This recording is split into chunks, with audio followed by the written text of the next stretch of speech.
Hello everybody, welcome back to another video. Today is another new episode of reviewing NHL teams. So far as today, we got the Philadelphia Flyers, a team that did a decent amount this offseason, mostly re-signing their club back together, getting a couple free agents to add in some extra depth, especially going into this 56-game schedule where you're going to need as much depth as you can possibly take, as it is a quick schedule, 56 games, a lot of back-to-backs. It is going to be punishing. So let's get into talking about the Philadelphia Flyers, but before we do, if you are new to the channel, make sure to slap that subscribe button and hit that like button as well. That'll be very much appreciated. And if you like live streams, go check out my Twitch channel, as I've been doing tons of live streams. Not right now, as I'm at my girlfriend's for Christmas, but I have been doing tons of live streams on there for the New York Islanders. I've also been doing a Draft to Glory one, just tons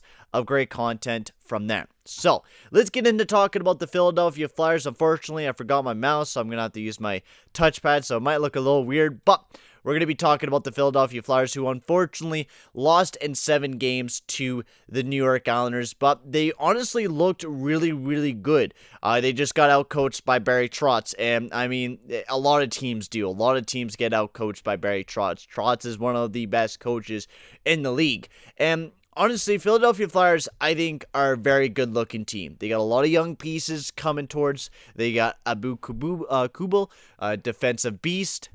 So yeah, like I was saying, Kubal, great defensive guy. I'm probably saying his name wrong. Joel Farabee, who you might be seeing a lot more this upcoming season. Morgan Frost, Travis Konecny. You got so many young guys in this Philadelphia Flyers roster. I'm not even talking about the defense with Myers, Sanheim, Provorov. You got a lot of young guys that are improving for this roster, and that will probably take up more of a bigger step coming into this next season, especially getting some playoff experience as well. So we'll talk about the draft. I think the Philadelphia Flyers did really well. They got Tyson Forster, a Canadian prospect there, I think was trying out for the World Juniors roster, if I'm sure about it. Emil André, a Swedish guy there, playing in the SHL right now, and then Connor McClellan, who they got in the 6th round, who is a pretty good prospect as well, I feel, has some potential. I don't know if he's gonna turn out to be that kind of guy, but he did pretty well for the Winnipeg Ice.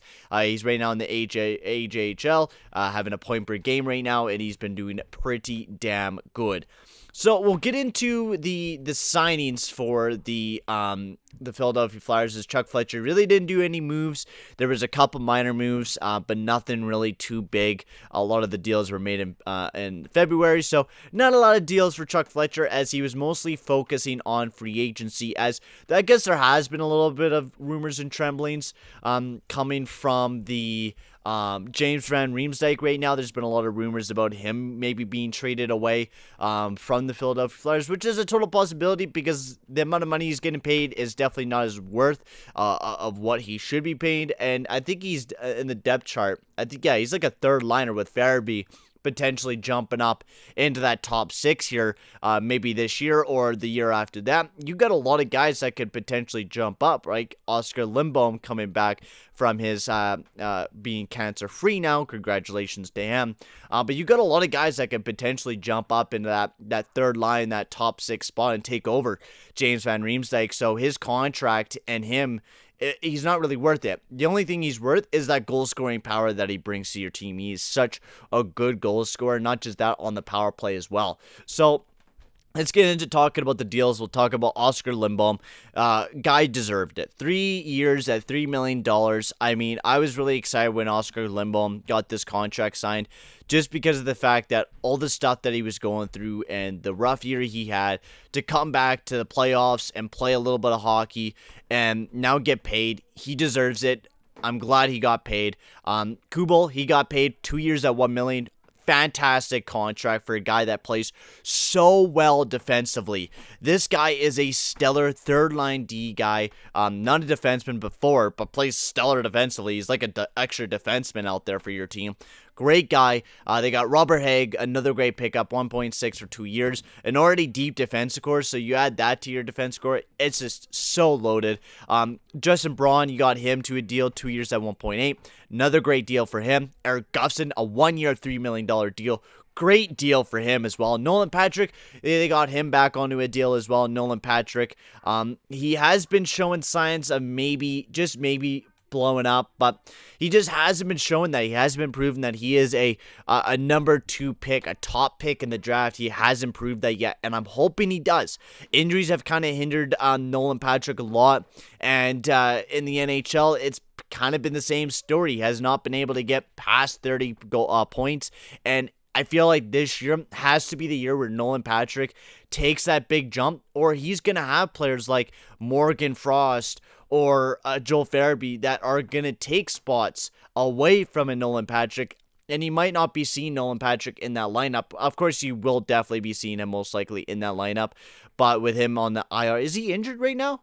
Huh, I had no, oh yeah, headache and migraine, right? He's been having problems with his migraines, right? I forgot about that, right? He's been having problems with that, which, I mean, I think he's been having concussion problems too, if I'm correct, but, I mean, it's unfortunate. It really is, for Nolan Patrick, and I'm hoping that stuff goes away. It's very unfortunate. Nolan Patrick showed some huge potential, and it's really going to suck. And then they also got Philip Myers to a 3-year, $2.5 million deal, which is another steal of a deal, especially for a young guy like that, who will probably most likely play a lot of top 4 time. So looking at the roster for the Philadelphia Flyers this year, you got a lot of good players. Eric Gustin, we didn't really go into too much detail about him, but this is a guy that has put up 50 points or 60 points before for the Chicago Blackhawks, who did decently for the Calgary Flames in the playoffs. Now, he's not your defensive stalwart. He's not going to be a guy who's going to shut the play down. He's going to be a guy that's going to pass that puck up. And especially with how, I mean, not bad, but how much Shane Gostisbehere has been kind of struggling for the Philadelphia Flyers, and if he doesn't bounce back next year, you got an Eric Gustin now who can take that kind of puck-moving defensive spot from Shane Gostisbehere. I cannot speak English apparently today. But otherwise, this team looks great. You got a lot of depth. You got a lot of good defensive help in your forward core. Yeah, Brian Elliott might be your only bad signing, but I'm going to give this team an A for their offseason. They had a great offseason. They built off a great year from last year. They didn't lose a lot of their players. They kept everyone that they had from last year. They're going to get Oscar Limbaum back in the lineup this year as he's cancer-free. You added Eric Gustin. This team is looking stellar. You're going to have Joel Farabee, who is a very high-quality prospect. He's been a guy that Philadelphia Flyers fans have been talking about a lot, and he might be able to take that next big leap for the Philadelphia Flyers, and I hope he does. And same with Morgan Frost. This Philadelphia Flyers roster is something to be scared about, especially in this Eastern Division where the only next best team is Washington. Even then, Philadelphia Flyers might just be the best team in this Eastern Division. And I think this team, without a doubt, either might make it to the Stanley Cup Finals or they'll make it to the Conference Finals and get close to it. But this team looks absolute stellar. I'm really excited to see how well the Philadelphia Flyers will play and see what type of moves they do to continue to improve the team. I think Chuck Fletcher has been doing a great job. I know he's been a little bit of a sketch GM even when he was with Minnie. But this is a great job by Chuck Fletcher, giving it an A for sure. Tell me guys, oh my god, excuse me. Tell me guys in the comment section below what you guys think the grade should be for the Philadelphia Flyers. But for right now, guys, I'm going to end the video here as I'm getting massive amounts of hiccups right now. So I'm going to end things here. Thank you very much for watching, and I'll see you guys all in the next video. Adios, amigos.